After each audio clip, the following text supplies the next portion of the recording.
For more than 1,000 years, the resurrected Sith Empire advanced unchecked in deep space.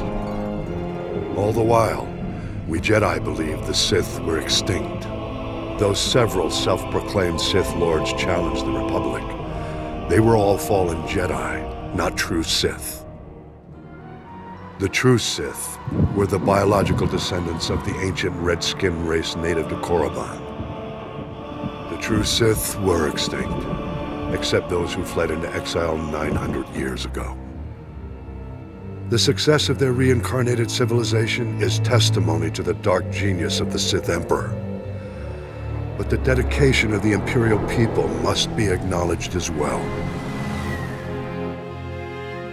In our brief glimpses into the Empire's secret history, one name stands out: Grand Moff Odile Viken, the founder of the modern Imperial military. As a child, Viken was one of the few hundred survivors who fled to carnage on Korriban at the end of the Great Hyperspace War. To escape their enemies, the Emperor led a small fleet of Sith ships in a hyperspace jump into uncharted regions. The exiled fleet wandered in deep space for many years thereafter. During this time, Viken learned navigation and became one of the fleet's most respected pilots. The survivors finally settled on the jungle world of Dromund Kaas. There, the Emperor revealed his vision to build a new civilization of unrivaled efficiency.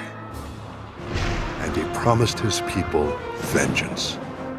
He promised them an empire destined to dominate the galaxy, an empire destined to bring about the Republic's destruction. The Emperor's role in Reconstruction was as visionary alone. He's said to have withdrawn into isolation and left the logistics to a newly formed Dark Council and to loyal Imperial leaders like Odile Viken. While the Dark Council debated long-term plans in the Sith power structure, the young Viken took on the monumental task of establishing order. Viken drafted every non-Force user of age into the new Imperial military. He then developed the Imperial Military Training Regimen that remains to this day.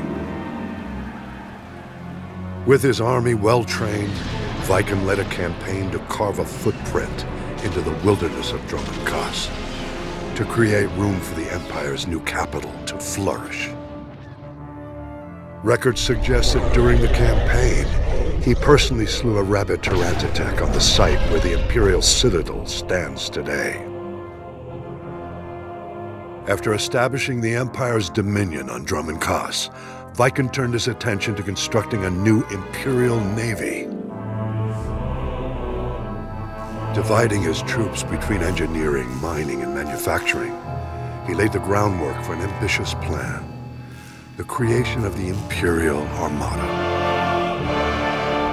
By his own estimates, the task would take centuries.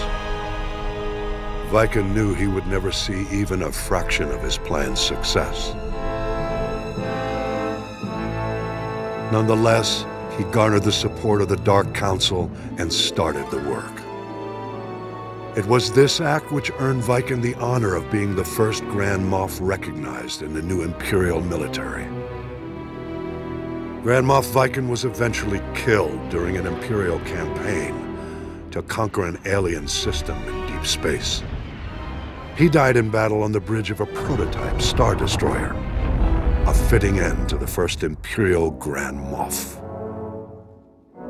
Though Viken was lost all those centuries ago, his plan and his name lived on to inspire countless generations who marched under the Imperial banner.